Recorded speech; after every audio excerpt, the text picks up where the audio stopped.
तर मित्रांनो, आज आपण डिस्कस करणार आहे की ब्रँच वर्सेस कॉलेज नक्की काय सिलेक्ट करायचं. ॲडमिशन प्रोसेसमध्ये स्टुडंट कन्फ्यूज असतो. एका साईडला टॉप कॉलेज असतं आणि दुसऱ्या साईडला ब्रँच कॉम्प्रोमाइज करावं लागते, किंवा दुसऱ्या साईडला ब्रँच फेवरेट असते बट कॉलेज कॉम्प्रोमाइज करावं लागतं. तर एक्झॅक्ट समजून घेऊया की नक्की यामध्ये आपण काय विचार करून काय सिलेक्ट केलं पाहिजे. आधी एक गोष्ट समजून घ्या, ब्रँच डिटरमाइन करतं तुमचं करिअर डायरेक्शन.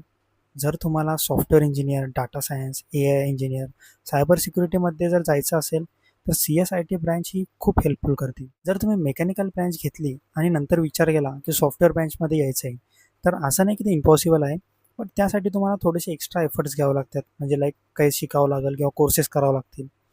म्हणून ब्रँच डायरेक्टली तुमचं लर्निंग पार्ट डिसाईड करतं. पण फक्त ब्रँच पण इम्पॉर्टंट नाही आहे. कॉलेज तुम्हाला अपॉर्च्युनिटी देते. टॉप कॉलेजमध्ये best placement, better companies, strong alumni network, better coding culture आणि बेटर पीअर ग्रुप पण भेटतो. हे सगळं तुमच्या ग्रोथ फास्ट करू शकतं. तर ह्या गोष्टी पण तुम्ही विचार केल्या पाहिजे. तर आता स्टुडंट एक्झॅक्टली काय मिस्टेक करतात ते बघूया. खूप स्टुडंट फक्त कॉलेजचं नाव बघतात आणि ॲडमिशन घेतात. त्याचं एक्झाम्पल म्हणजे CUPमध्ये सिव्हिल मिळतं आहे आणि दुसऱ्या चांगल्या कॉलेजमध्ये CS मिळतं आहे. तर स्टुडंट फक्त कॉलेज फेमस आहे म्हणून सिव्हिल घेतो, पण सेकंड इयरला समजतं की इंटरेस्ट तर कोडिंगमध्ये होतं. मग रिग्रेट सुरू होतो. म्हणून ब्लाइंडली कॉलेज किंवा ब्लाइंडली ब्रँच सिलेक्ट करू नका. तुम्हाला ऑलरेडी क्लिअर आहे की सॉफ्टवेअर फील्डमध्ये जायचं आहे, कोडिंग आवडते, AI, data science, cyber security करायचं आहे, तर ब्रँचला प्रायोरिटी द्या. CSIT ब्रँच मिळत असेल तर जनरली बेटर चॉईस असते. दोन्ही ब्रँच सिमिलर असतील, IT versus CS, ENTC versus electrical, तर बेटर कॉलेज चूज करू शकतात. कारण प्लेसमेंट, इन्व्हायरमेंट आणि अपॉर्च्युनिटी बेटर मिळाली तर नक्कीच तुम्हाला कॉलेजचाही फायदा होईल.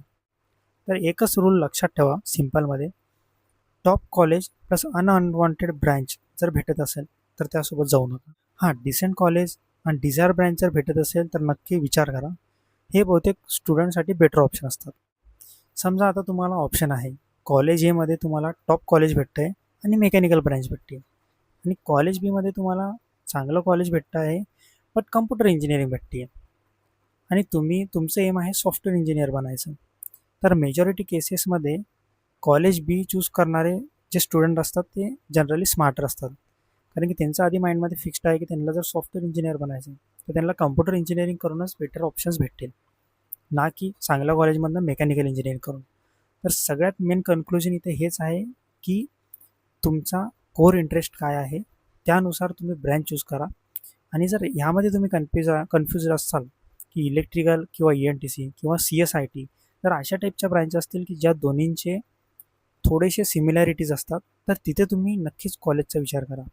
पण जर तुम्हाला बनायचं सॉफ्टवेअर इंजिनियर आहे आणि तुम्ही मेकॅनिकल केल्यानंतर सॉफ्टवेअर इंजिनियर बनण्याचा विचार करताय, तर ते नक्कीच इम्पॉसिबल नाही आहे. पण त्यासाठी तुम्हाला खूप एफर्ट्स, ते शिकल्यानंतर पण भरपूर काही गोष्टी शिकाव्या लागतात, आणि कॉलेजला गेल्यावर थोडंसं इन्व्हायरमेंटमुळं कधी कधी काही काही गोष्टी डिफिकल्ट होतात. तर नक्कीच कॅप राऊंडचे फॉर्म भरताना आधी विचार करा, माइंडमध्ये डिसाईड करा तुम्हाला काय करायचं आहे, तुमचा कोर इंटरेस्ट काय आहे.